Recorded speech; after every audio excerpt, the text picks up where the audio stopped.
Last video में हम लोग बात किए थे कि किस तरीके से फंड बेस्ड अकाउंटिंग में रेवेन्यू रिलेटेड फंड को ट्रीट किया जा सकता है, जहां पे कहीं पे भी इनकम एक्सपेंडिचर पे असर नहीं पड़ता था, अदर देन एक सिचुएशन जब एक्सपेंसेस एक्सीड कर जाता फंड प्लस जितना इनकम है सब जुड़ जाता, तब जो डिफरेंस अमाउंट बचता है उसको हम लोग ट्रांसफर करते हैं। बट अब हम लोग देखेंगे asset related fund. Asset related fund का ट्रीटमेंट कैसे? Asset related fund, for example building fund,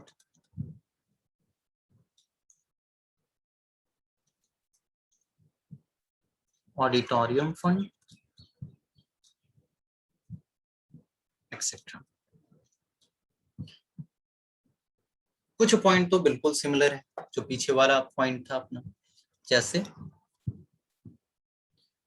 ये स्पेसिफिक पर्पज का होगा, शॉर्ट में लिख रहे क्योंकि पहले लिखे हुए, ये स्पेसिफिक पर्पज का होगा।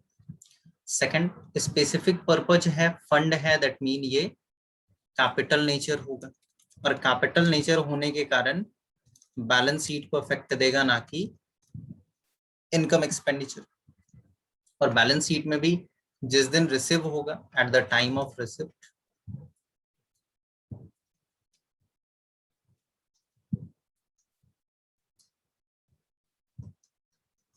बैलेंस शीट में लाइबिलिटी साइड इसको पोस्ट करेंगे। अब चेंज होगा जहां से इसका यूटिलाइजेशन स्टार्ट होता है, वो भी पॉइंट एज इट इज है। अगर इनकम वाला पॉइंट बोले तो एनी इनकम, वो भी कॉमन है, लिख ही देते एक ही जगह पे, related to that fund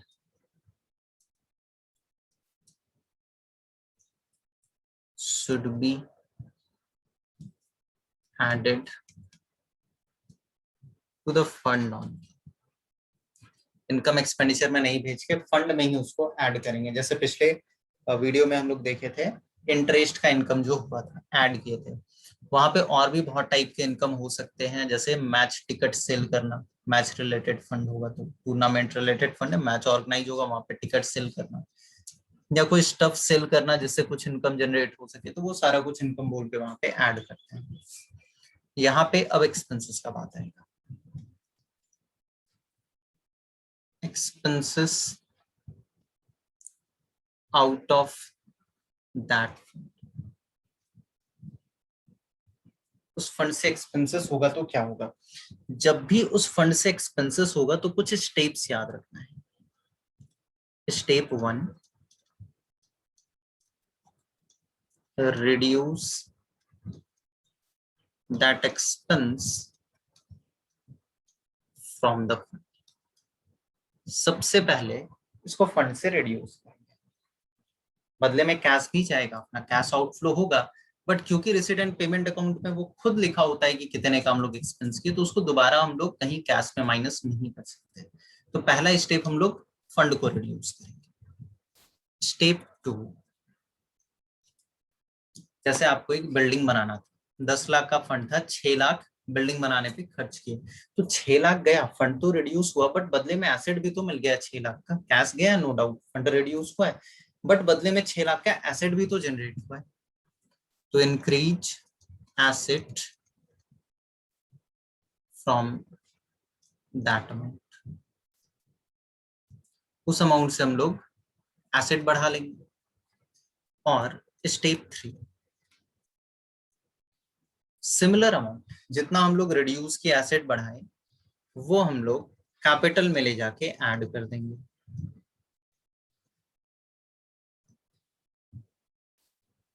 added to the capital, ये हम लोग बैलेंसिंग करने के लिए करते हैं।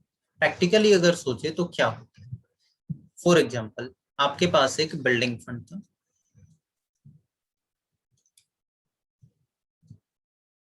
10 लाख रुपए का, आपके पास कैश है 20 लाख रुपए का, और आपके पास कैपिटल फंड भी है 10 लाख रुपए का। ठीक है, ये आपका बैलेंस शीट है। आप इस 10 लाख में से 6 लाख रुपया एक्सपेंस किए, स्पेंड 6 लाख। क्या क्या इफेक्ट पड़ेगा? पहला तो 6 लाख यहां से गया आपका, ठीक है, 6 लाख का आपका कैश भी तो माइनस होगा। हाँ ठीक है, अभी तक अगर देखें हम लोग तो बैलेंस दिखेगा, इधर भी 10 + 4 14 दिखेगा, इधर भी 14 दिखेगा, बट बिल्डिंग पे खर्च करने के कारण एक बिल्डिंग भी तो मिला होगा, तो so we will have to add this asset of 6 lakh. ऐसा थोड़ी कि बदले में कुछ मिला नहीं होगा, बिल्डिंग तो मिला ही होगा भाई। तो 6 लाख का बिल्डिंग जैसे ऐड करेंगे आप डिसबैलेंस हो जाएगा, इधर देखिएगा अपना 14, इधर वापस से दिखने लगेगा 20। तो इसको बैलेंस करने के लिए फिर हम लोग कैपिटल में 6 लाख वापस से ऐड करेंगे। तो होता क्या है, बिल्डिंग फंड से पैसा निकल के कैपिटल में चला जाता है। बिल्डिंग फंड से पैसा निकल के कैश पेमेंट नहीं होता है, कैश का पेमेंट हुआ, एसेट आया, ये एक साइड रहता है। प्रैक्टिकली जो होगा वो समझे कि कैश गया, बदले में एसेट मिला, इस साइड पे बिल्डिंग फंड से पैसा निकला, कैपिटल में चला गया। जैसे ही वो पैसा, ध्यान से सुनेंगे, जैसे ही वो पैसा कैपिटल फंड में गया, वो स्पेसिफिक पर्पज का नेचर अपना लूज कर दिया। अब वो किसी भी पर्पज से यूज हो सकता है। तो once building fund transfer to capital fund account, after that it loses the criteria of specific fund. वो जो उसके सर पे ताज था ना, वो खत्म हो गया। अब किसी भी पर्पज से यूज कीजिए, कोई फर्क नहीं पड़ता है उसको। अच्छा, इनकेस ये 12 लाख का एक्सपेंस होता तो, in case expense equal to 12 lakh, वैसा ही ट्रीटमेंट होगा, वैसा ही ट्रीटमेंट होगा। पहला पहला स्टेप क्या बोलता है, पहला स्टेप बोलता है फंड घटा। एक बात बताओ, जब फंड ही मेरे पास 10 लाख का है तो 12 लाख कहाँ से घटा सकते हैं? थोड़ी घटा सकते हैं, 10 लाख घटाएंगे, घटाते हैं 10 लाख, बैलेंस बचा क्या? 0। अच्छा, इधर जो अपना कैश था, कैपिटल फंड था ना ऑलरेडी अपने पास, कितने का था? 10 लाख का था। पिछले वाले एग्जांपल के हिसाब से चले 10 लाख का था।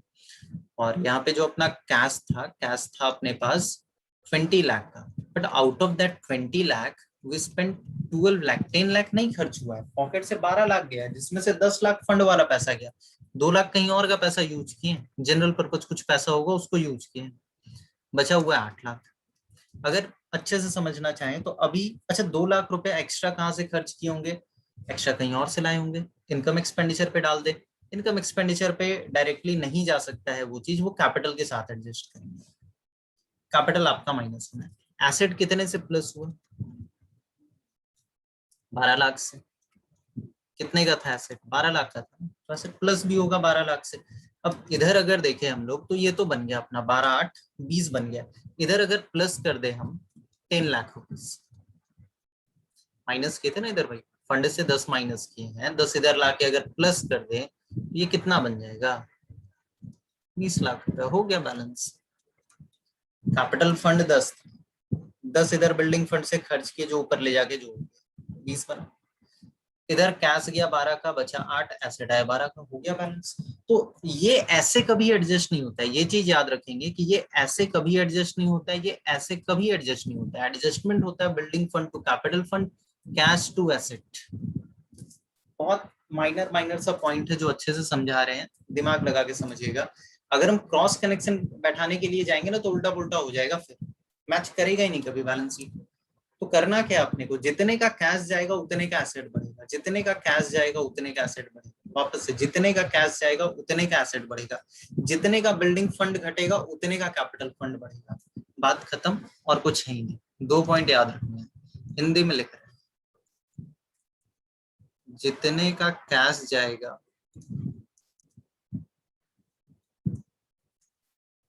उतने का एसेट बढ़ेगा,